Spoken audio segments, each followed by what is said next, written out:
toque las vidas. Señor, no quiero hablar de parte tuya.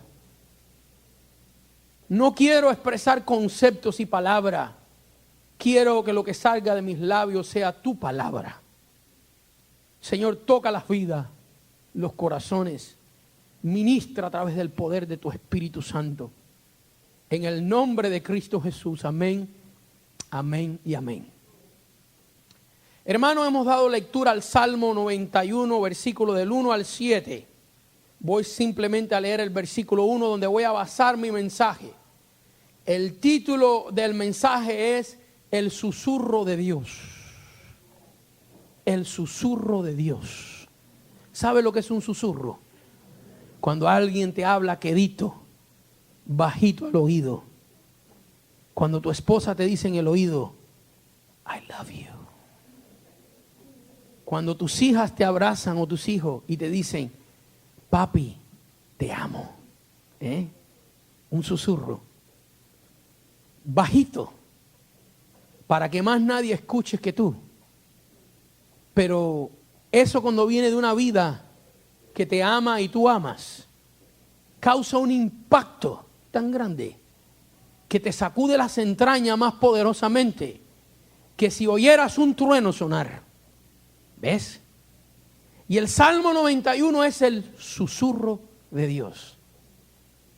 Siempre para mí, cuando he leído este Salmo, así es. Es el silbido delicado de Dios hablándole a un alma. No al intelecto, no al conocimiento de alguien, sino al alma de alguien.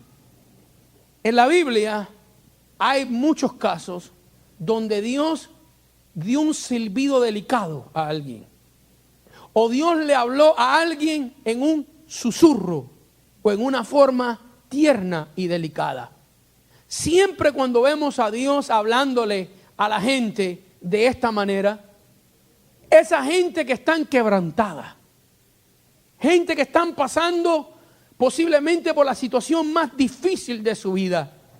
Y es lindo ver que cuando el hombre está quebrantado, que cuando nosotros estamos pasando por eso, tenemos un Dios que entiende cómo hablar, que entiende cómo aproximarse a nosotros. Porque hay veces que cuando tú estás adolorido y triste, tú esperas que las personas alrededor tuyo te hablen de cierta forma, de cierta manera, que sea un bálsamo a tu alma, que sea un alivio a tu corazón. Pero lo que recibes es aspereza, palabra torpe, palabra dura. Y es importante y lindo saber que nuestro Dios en sí tiene la delicadeza de saber cuando un alma está sufriendo. Y cuando Él se va a dirigir a esa alma triste, agobiada, a esa alma que está pasando por un infierno, Él no habla con voz de trueno. Él no habla con voz de autoridad. Él no habla con voz de juicio, sino que habla con la ternura de un amante. Escuche, de un esposo, de un padre a nuestro corazón. Y eso es lo que es el Salmo 91 para mí. Es algo tan personal en mi vida que todas las veces que yo he pasado por un momento duro, difícil, siempre el Salmo 91 ha sido mi oración a Dios, mi clamor a Dios. Pero más valioso que eso es que cuando lo leo veo que es su susurro a mí, sus palabras delicadas a mi alma. Y vemos en la Biblia ese principio. Cuando Adán y Eva cayeron y pecaron en el huerto del Edén, Génesis capítulo 3, la Biblia dice que se oía la voz de Dios paseándose. Es la terminología que utiliza la Biblia. Paseándose en medio del huerto. Ahora Dios pudiera haberle hablado a Adán y Eva con voz de trueno, con voz de enojo, con voz de juicio. Y sí los corrigió, y sí los disciplinó. Pero vemos que antes de hacer eso, se oía su ternura, su susurro, su voz, acariciando a su criatura. Caída, desobediente, criatura traicionera. Pero a pesar de todo, un Dios que viene a pasar el bálsamo, no el garrote. Ese es el Dios que nosotros servimos. Ese es el Dios en el cual creemos. Y vemos esto en la palabra de Dios. Vemos que cuando el profeta Elías está debajo de un enebro, deseando la muerte, hablando cosas que no debe, dejando que la carne tomara control de su vida, vemos un Dios que le da agua, que le da pan, que lo fortalece para que camine 40 días. Y luego entra en el monte de Dios en una cueva y fue ahí a hablar con Dios. Y de repente la Biblia dice que se manifestó un viento. Y la Biblia utiliza el superlativo, un gran viento, que dice que rompía los montes. Y luego califica la palabra de Dios y dice, y rompía las peñas. Y al meditar en eso, pienso yo, ¿qué tipo de viento habrá sido esto? Que las peñas de un monte, ya calcificadas, ya moldeadas por el tiempo, por el desierto, por el clima. ¿Qué clase de viento sería este que tenía tanta fuerza que rompía peñas? Yo creo que en los anales historiales de la raza humana no ha existido un huracán que haya podido hacer eso. Ha arrasado con ciudades, ha arrasado con muchas cosas, pero nunca ha habido uno que ha tenido el poder de arrancar peñas, desbaratar peñas. Y Elías ahí en el monte, tratando de oír la voz de Dios, aunque conocía a un Jehová Dios que hablaba a través del viento, como hizo en Pentecostés, que se apareció un estruendo recio y un viento recio. Como en otras ocasiones Dios habló a través del viento, pero Elías pudo identificar que Jehová no estaba en el viento. Y dice la Biblia que un gran terremoto siguió. Y aunque Dios habló a través de los terremotos muchas veces, el profeta entendía que Dios no estaba ahí en medio de ese terremoto. Y luego un gran fuego que consumía todo. Y aunque Elías sabía que Jehová se manifestaba en la columna de fuego que seguía al tabernáculo, y que Jehová se manifestó a Moisés en la zarza ardiente, en fuego, él podía percibir que en ese fuego no estaba Dios. Sin embargo, ahora escuchó un silbido delicado y tierno que le decía: Elías, ¿qué haces tú aquí? Y él conocía a su Dios suficiente para, en medio de su agobio, en medio de su agonía, en medio de su quebranto, todavía su alma podía perecer, la presencia podía percibir, podía probar la esencia de que el Dios vivo estaba hablando con él con ternura, con calidez, con una exhortación tierna y delicada para alimentar su alma. Dios que susurra. Y esto es lo que vemos en el Salmo 91. Es un salmo anónimo. Nadie sabe quién lo escribió. Algunos dicen que fue Moisés. Otros dicen que fue el gran conductor de la orquesta del templo Asaf, o quizás Emán. Otros han sugerido a algunas personas al rey David. Pienso que el hombre que lo escribió era un hombre que tenía una trayectoria militar. Por lo que dice el versículo 7, caerán a tu lado 1000 y 10,000 a tu diestra, mas a ti no llegará mortandad. Y esta es una expresión militar. Esto es lo que pasaba en un campo de batalla.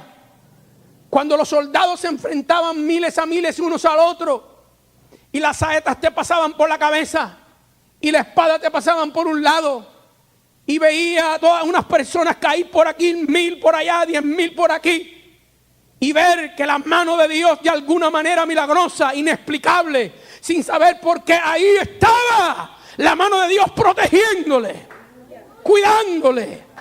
Oh, bendito sea su nombre. Sí, dale un aplauso al Señor. Alabado sea el nombre del Señor. Es un salmo a la misma vez totalmente ilógico. No está lanzado al intelecto humano. Hay muchas cosas en la Biblia que retan el intelecto humano. Pero esto es un salmo que totalmente se especializa en lanzar otro sentido. Es ilógico lo que dice. Dice, con tus plumas te cubrirá y debajo de sus alas estarás seguro. Y esto es ilógico en relación a Dios. Pues Dios no tiene plumas, no tiene alas. Así que no es racional lo que está diciendo el salmista. Alguien podrá decir es que es una forma poética de expresión, comprendiendo que el Salmo 91 es una oración y un cántico que se cantaba en el templo. Pero no, esto va más allá, lleva un principio más elevado, tiene una razón más sublime que simplemente una buena rima. Y la razón es que no es un escritor el que está escribiendo este salmo. No es un hombre que está escribiendo este salmo. El hombre es solamente el instrumento. Es Dios el que lo está dictando. Y Dios está escribiendo de esta manera ilógica, porque no está dirigiéndose al intelecto humano. No está interesado Dios en este salmo retar tu conocimiento, sino Dios está mandando un susurro al alma. Y el alma no necesita entender. El alma no necesita comprender.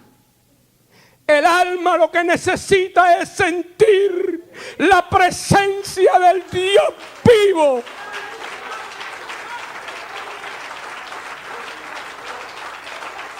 Y cuando uno siente la presencia del Dios vivo, entonces no importa lo que tú piensas, no importa lo que tú sientas, no importa el bombardeo que el diablo ha metido en tu mente de duda. No importa cómo el diablo te haya tratado de aplastar. No importa toda la condenación. No importa que todo tu cuerpo te diga que tu Dios no te oye. No importa que la gente diga que tú estás loco. Tu alma te dice, tú has conocido el susurro del Dios vivo.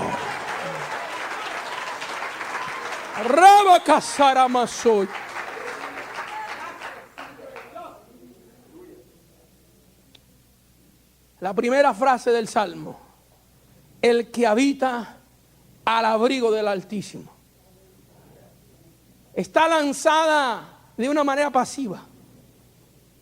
Noten, el que habita. No está lanzada de una manera agresiva, como pudiera decir, tú tienes que habitar al abrigo del Altísimo. No hay agresión. Porque no está dirigida a la lógica y al intelecto, sino al alma.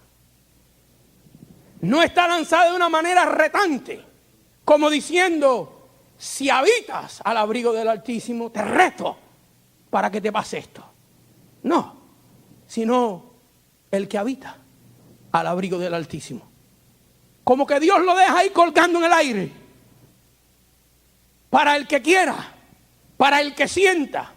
No está lanzado de una manera condenatoria, diciendo, si tú no habitas al abrigo del Altísimo, Dios te condenará.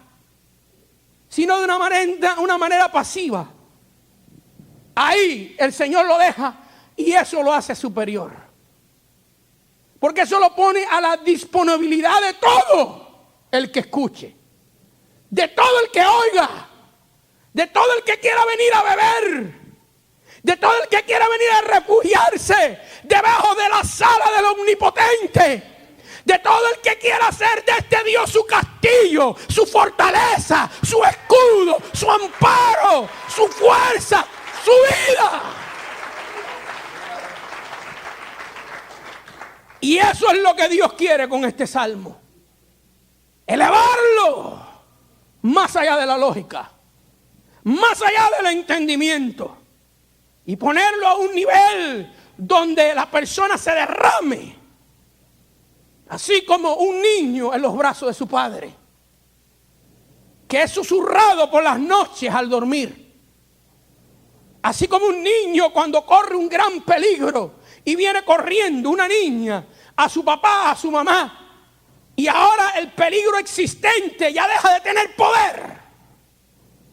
Lo que le asustaba en la noche, lo que le preocupaba a esa criatura, al venir a refugiarse en los brazos de su madre, de su padre, el peligro existente que está ahí, ahora deja de preocuparle.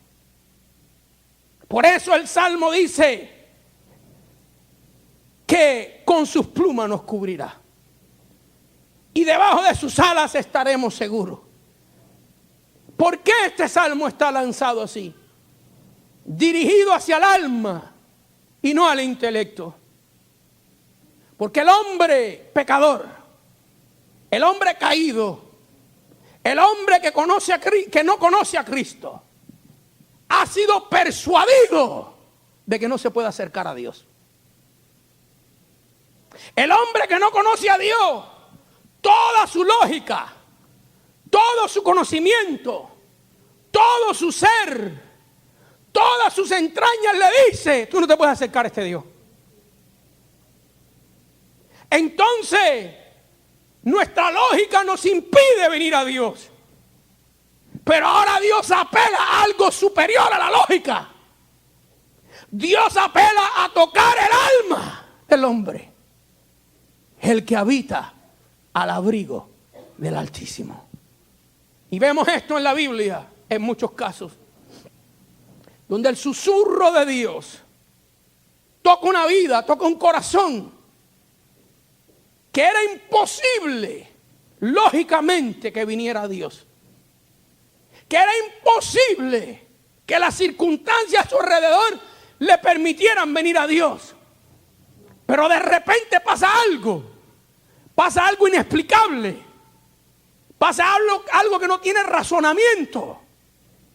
Y lo que pasa es que de alguna manera Dios se las arregla para susurrarle a esa alma, para silbarle a esa alma, para hablarle a esa alma de su amor, de su misericordia, de su poder, de la esperanza que podemos tener en Él. Y entonces el que no entiende, el que no sabe, el que no puede, el que nunca pensaba que iba a venir a Dios, se encuentra refugiado debajo de sus alas, dependiendo de Él, alabando su nombre y glorificándolo a Él.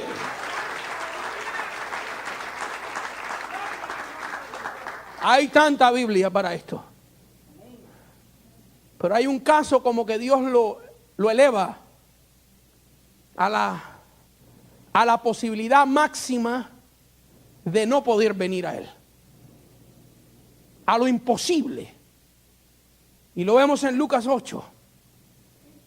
Un hombre endemoniado. Dice la Biblia que tenía una legión de demonios. Legión es un término militar romano. Y las legiones de soldados romanos tenían 6,000 soldados. Así que este hombre tenía 6,000 demonios. Hermano, yo he tenido que lidiar con endemoniados. A mí me ha tocado algunas veces sacar 1 o 2 diablos de una persona. Y me he metido como 2 o 3 semanas reprendiendo y sacando a esos demonios. No puedo yo imaginarme un hombre con 6,000 demonios. ¿Cómo se habrá sentido? Sin embargo, la Biblia nos describe, nos da los detalles de este hombre. Dice que andaba desnudo. Dice la Biblia que se hería con piedras continuamente. Dice la Biblia que la amarraban con grillos y después acentúa la palabra de Dios o califica y dice y con cadenas. Y para que entendamos la diferencia es, el grillo es un brazalete de hierro que se pone en las muñecas y en los tobillos. Y de cada brazalete de hierro se adjunta una cadena. Y así amarraban a este hombre. Y la Biblia dice que los rompía y los hacía pedazos. Así dice la Escritura. Y dice la Biblia que de día y de noche andaba por los caminos, maldiciendo, desnudo. Y dice la Biblia que dormía en los sepulcros, en las tumbas, no en los cementerios. Porque un cementerio puede tener un área bonita, debajo una matita. Pero él dormía dentro de las tumbas, dentro de los cadáveres, dentro de los muertos. Esta era la condición de este hombre. Y dice la palabra de Dios que Jesús llegó a Gadara, cerca del área donde este hombre estaba. Y reza la palabra de Dios en el versículo 27, Lucas 8, 27. Y al llegar él a la tierra de Gadara, vino a su encuentro. Note eso. Vino a su encuentro un hombre de la ciudad endemoniado desde hacía mucho tiempo. Y no vestía ropa ni moraba en casa, sino en los sepulcros. Este, al ver a Jesús, lanzó un gran grito y postrándose a sus pies exclamó a gran voz: ¿qué tienes conmigo, Jesús, Hijo del Dios Altísimo? Y fíjense lo que está pasando aquí. La Biblia dice que el endemoniado viene a Jesús. Y al llegar a Jesús, le dice: ¿qué tienes con nosotros, Hijo del Dios Altísimo? Te ruego que no me atormentes. A ver si entiendo esto. Un hombre con lo menos 6,000 demonios adentro. Un hombre que nadie podía dominarlo. Un hombre descartado por la sociedad. Un hombre descartado por sí mismo. Un hombre que cuando llega a Jesús, los demonios dicen: ¿por qué has venido a atormentarme? Entonces aquí hay una pregunta. Y si los demonios sentían que la presencia de Cristo los atormentaban, ¿cómo es posible que el hombre haya venido a Jesús? ¿Entiende? Vaya que lo más normal es que cuando Cristo puso un pie en Gadara, los 6,000 demonios hubieran agarrado al hombre y se lo hubieran llevado para el monte Sinaí. Se lo hubieran llevado para China, para que estuviera apartado de Jesús. Porque acercarse a Jesús causa tormento, causa aflicción. ¿Qué cosa es lo que pasó aquí? Que dice la Biblia que este hombre vino corriendo a los pies de Jesús. Vino corriendo. Porque en medio de los 6,000 demonios, en medio de las ataduras, en medio de las cadenas, había algo de este hombre que todavía pertenecía a Dios. Porque nosotros somos creación de Dios, vida hecha por Dios. Y en medio del agobio, en medio del tormento, en medio de los diablos, la voz del susurro de Dios le decía a este endemoniado: tú no entiendes, tú no comprendes, tú no sabes, pero vete a este Jesús que te va a limpiar. Alabado sea el nombre de Dios.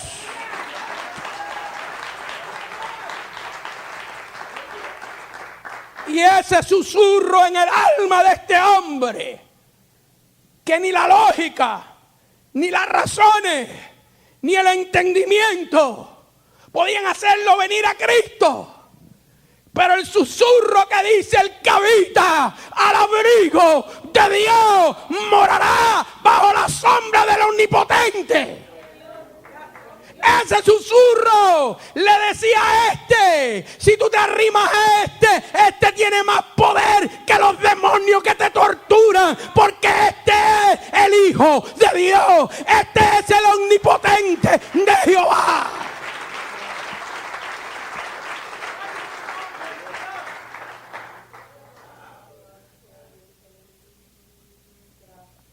Y ese susurro era tan grande que todos los diablos que tenía adentro no pudieron apagarlo. Qué cosa tan tremenda. Qué poder tiene este llamado. Este llamado, esta presencia sublime de Dios en nosotros. Y eso mismo fue lo que nos pasó cuando vinimos a Cristo. ¿Te recuerdas? La mayoría de nosotros veníamos en el camino para la iglesia, aquel día que te entregaste al Señor, o donde quiera que te entregaste, y decías, ¿y para qué yo voy ahí? Si a mí no me gusta estar ahí. Y cuando entraste a la iglesia, quizás pensaste y dijiste, yo nunca seré como uno de estos fanáticos. Jamás en la vida estaré yo como aquel que está allá con las manos levantadas. Míralo, míralo, míralo. ¿No le da pena a ese viejo llorando como María Magdalena? Vergüenza le debería dar aquí delante de los niños llorar así. ¿Eh? Y veníamos con una mentalidad negativa. ¿Ves? Pero Dios no te flechó tu intelecto. Dios no lanzó su primer lanza hacia ti o su primer llamado hacia ti a tu intelecto. Porque tu intelecto estaba minado por el diablo. Tu intelecto estaba totalmente persuadido de que Dios no te amaba, o que tú eras muy pecador y no calificabas, o que tú eras demasiado bueno que no necesitabas a Dios. Mira cómo el diablo es. A esos que se creen de aquí, que son la divina pomada, el diablo los levanta más. Y le dice, no, si tú eres tan santo que tú no necesitas la iglesia. Así le dice Satanás. Eso es para los vil pecadores, drogadictos, borrachos. Pero tú eres buena gente, cantidad. Tú eres mejor que todos esos aleluyas hipócritas que están ahí. Así te dice el diablo. Tú le regalas un par de zapatos cualquiera, así cuando tienen lleno hueco, está tanto lleno hueco todo. Tú te quitas 10 pesos y se los das a cualquiera. Puede ser que sea así. Pero eso no hace que tú califiques con Dios.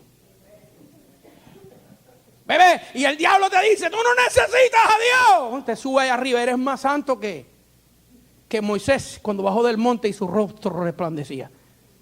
Luego, fíjense lo que hace el diablo. A otros le dice, no, tú eres muy pecador. Un Dios tan santo no te puede recibir a ti. Y la lógica del hombre caído está totalmente persuadida, amarrada. Está más amarrado que una mosca en una telaraña vieja.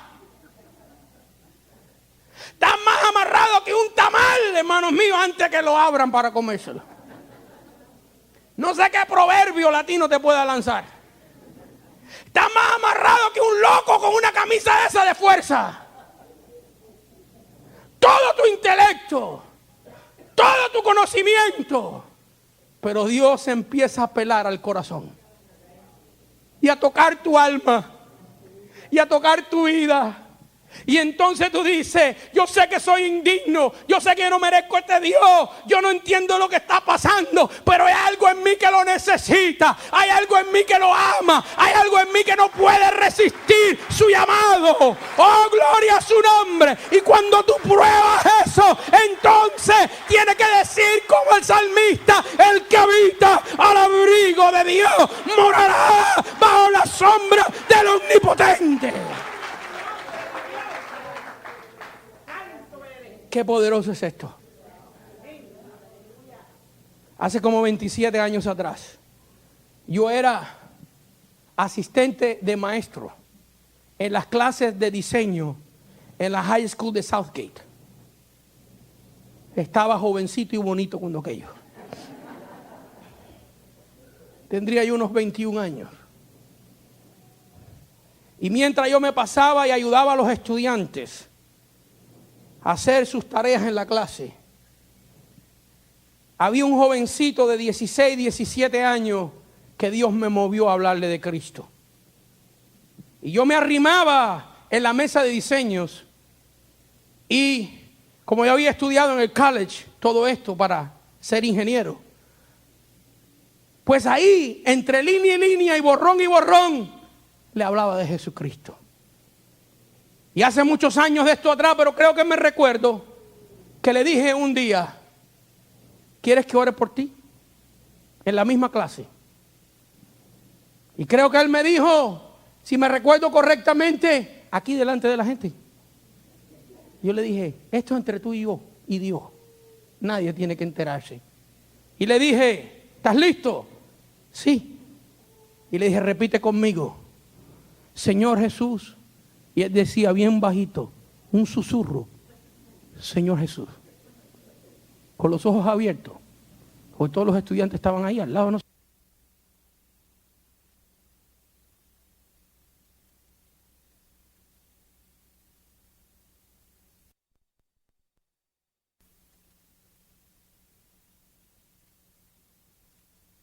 Joven es Julio Caja, ponte de pie. Míralo aquí. 27 años después. Dios te llamó, Julio. No te llamó ningún hombre. Fue el susurro de Dios. Susurro de Dios. Que habla más grande que los truenos. Que habla más fuerte que los relámpagos. Que suena más poderosamente en nuestra alma que todo el estruendo de las olas y los maremotos. Es la voz potente de Dios en un alma, de un pecador, de una vida que necesita a Dios. 2 días después, estábamos en mi casa. Y yo lo había invitado a leer la palabra de Dios. Y le dije, invita ahí a alguien si tú quieres. Se apareció en mi casa con un hippie. Pelo largo, arete. Vaya, ahora los hombres usan arete ahora. Pero 27 años atrás usar arete, la gente pensaba que tú estabas medio extrañito. Venía en el camino fumando marihuana, el joven que habían invitado. Porque Julio ya se había confesado con el Señor y estaba buscando a Dios. Venía fumando marihuana. Se había pasado todo el día fumando marihuana, ese joven que venía. Entró a la puerta de mi casa, todavía me recuerdo tambaleándose. Yo leía la palabra de Dios y él estaba en las nubes. Pero en medio de todo eso le dije, te quiero entregar a Jesucristo. Ya luego me enteré que en todo el camino venía renegando. Que yo no quiero ir, que para qué yo voy. Que a mí no me interesa esto. Que yo no quiero ir a la iglesia. Que yo no quiero estar en medio de esto. Y en medio de la conversación le dije, ¿quieres entregarte a Jesucristo? Y allí hizo la oración de fe, endrogado todo. Y confesó el nombre del Señor. Luego al poquito rato empezó a decir, se me quitó el high. Todo el endrogamiento de la droga que había tomado se le quitó inmediatamente porque el poder de Dios lo tocó y lo limpió con su sangre. Y aquella noche, cuando orábamos, todavía me parece que estoy allí, levantaba las manos y decía, yo no quería venir, yo no quería oír la palabra de Dios, pero había algo en mi corazón que me decía que yo necesitaba esto, y se entregó a Cristo, y está sirviendo al Señor todavía. Es el pastor Nelson Santiago de West Palm Beach, Florida. Dios es grande, Él es poderoso. Él todavía salva. Él todavía cambia la vida.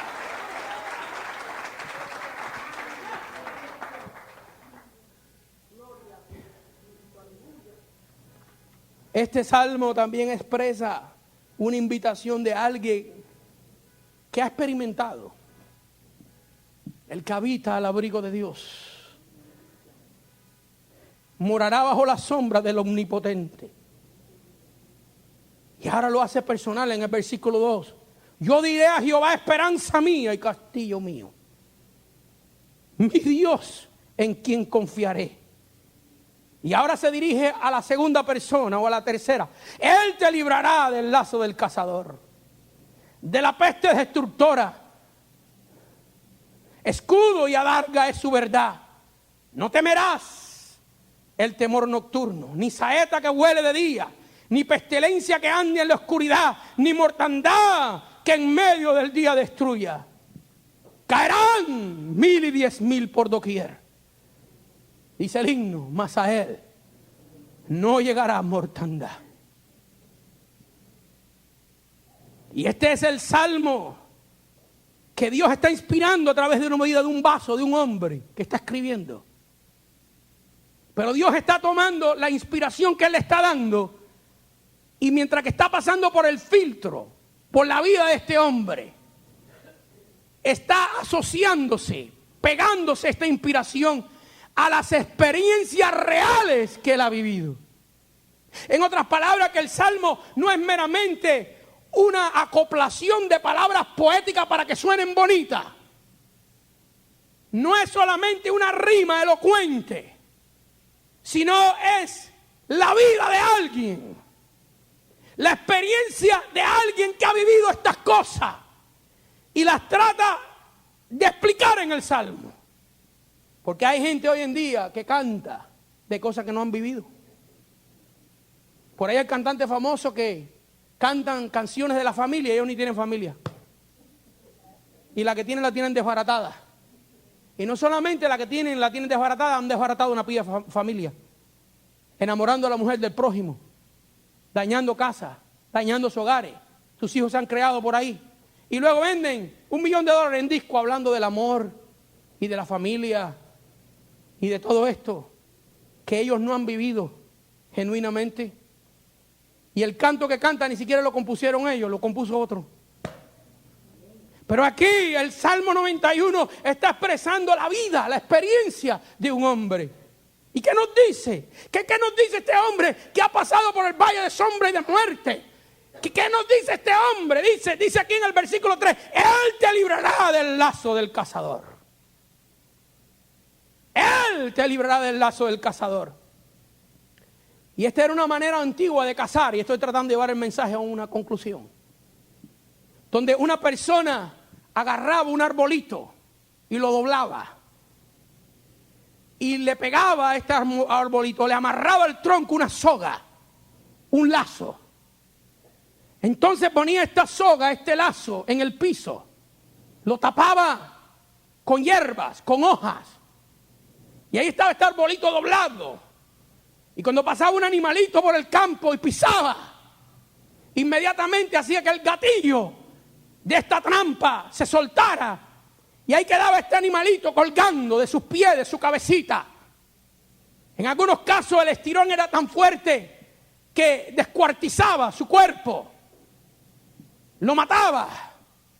Y en otros casos ahí estaba el animalito colgando de sus pies, de alguna parte de su cuerpo, un día, dos, hasta que el cazador viniera a tomarlo. Esta es la trampa que él está hablando. Él está hablando de que este tipo de trampa la vida nos presenta. Para ser más específico, el diablo nos los presenta. Pero él está testificando y diciendo que él ha experimentado un Dios que lo libra de esa trampa oculta, de esa trampa que uno no conoce, de esa trampa que uno no sabe, que está en tus espaldas, que está siendo maquinada por el mismo demonio. Y el texto, cuando uno ve el original, lleva una idea más sublime todavía. Porque en el original expresa del animal que ya cayó en la trampa, que ahí está colgando. Y que está ahí, hermanos míos, simplemente esperando la muerte. Pues no hay manera de escapar. Pues ya forcejeó por un día o dos. Y ahí está resignada el animalito a que venga el cazador y a la muerte. Pero lo que nos está diciendo el texto es que nosotros tenemos un Dios que aunque hayamos caído en el lazo, que aunque estemos a punto de perecer, tiene poder para de alguna manera arreglársela, para de alguna manera buscar un escape, para de alguna manera buscar una salida. Y cuando tú vienes a ver, está fuera del lazo, está fuera de la boca del león, está fuera de las garras del que te devoraba. Bendito sea su nombre. Y así vivimos nosotros los hijos de Dios, confiando en este Dios. ¿Cuántas experiencias pudiéramos contar todos nosotros? De trampas, personas por atrás de ti, situaciones peligrosas que Dios te ha librado. Hace años atrás, yo venía de unos cultos que teníamos en la ciudad de San Bernardino, muchos años atrás. Dios me había puesto en mi corazón de que íbamos a levantar una iglesia en San Bernardino. Gracias a Dios ya la levantamos. Con el hermano Walter en Fontana. Pastor Walter Castro en Fontana. Pero años antes de eso, yo empecé unos cultos allá en San Bernardino. En la calle Foothill, todavía me recuerdo. Íbamos para allá los domingos. Yo predicaba 2 veces los domingos, algunas veces, y por la noche iba para allá a llevar la palabra de Dios. Y me recuerdo en una ocasión que veníamos para atrás ya, como pasando por el área de Pomona, un lugar bien oscuro que había allí en el Freeway 10. Yo venía como en la tercera línea del freeway. Y de repente, hermanos míos, había un carro en el freeway, en la carretera express, para que me entiendan, los que están oyendo el cassette y viendo el programa en otro país. Un carro apagado. Parece que se le había muerto el acumulador o la batería. No luces, nada. En un lugar oscuro, en la tercera línea de una carretera donde uno venía a 60 millas por hora. Y todavía me recuerdo, hermanos míos, como algo tomó mi timón. Alguien dirá, fue la reacción. ¿Qué reacción si yo no vi nada? Yo ni sabía que el carro estaba ahí. Algo tomó el timón y me lo dobló hacia la mano derecha. Casi el carro se volca, pero el que me dobló el timón también aguantó el carro. Gloria al nombre del Señor. Y Dios me libró del lazo del cazador, de una trampa que estaba ahí para matarme, para acabar conmigo. Y el que no cree en Cristo puede pensar lo que se le antoje, pero yo sé que fue la mano del Dios vivo el que dobló el timón aquella noche. Yo lo sé. Porque cuando yo vine en sí, ya a la mano derecha de la carretera, y miré para atrás porque había pasado ahí un pedazo, y yo dije, ¿qué pasó? No me había dado de cuenta de lo que había tenido delante, porque fue como un flash, como algo tan rápido. Y me di de cuenta que habían carros casi estrellándose. Pero al verme a mí, echarme para la derecha, aún no solamente Dios me salvó la vida a mí, sino Dios salvó a los que venían detrás de mí. Detrás de mí se paró una señora que venía con un station wagon. No sé cómo traducir esa palabra al español, pero traía 3 niños. Y la mujer se salió de la carretera respirando fuerte y dando gloria a Dios y diciendo gracias a Dios, que si yo no te veo a ti, yo me mato. Yo me estrello. Y alguien podrá decir casualidades. Casualidades mango, hermano. Tenemos un Dios que nos libra de las garras del diablo, del lazo del cazador. Un Dios que nos protege y que nos cuida. Y eso es lo que este hombre está expresando. No está haciendo cuentos de Disneylandia.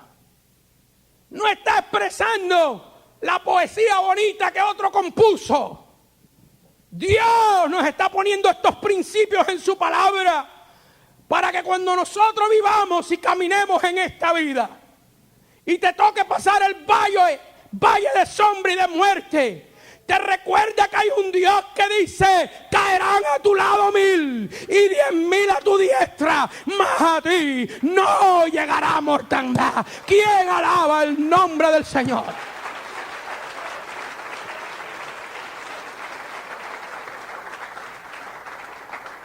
Con sus plumas te cubrirá y debajo de sus alas estarás seguro. Ay, eso que hemos experimentado la seguridad de Dios. Porque hemos hablado como Dios te libra de la trampa del diablo. Pero la seguridad es otra cosa. La seguridad es mantener lo que Dios te ha dado. La seguridad es, usted ve, hemos hablado de las trampas del diablo que tú ni sabías que estabas ahí. Ni las viste. Y de repente Dios te libró de ellas. Pero la seguridad tiene que ver con las que tú ves. Con las que tú ves que vienen. No con las escondidas. Sino la seguridad tiene que ver con las que tú ves que vienen. Y tú dices, perezco. No escapo. No me puedo librar de esta. Es imposible.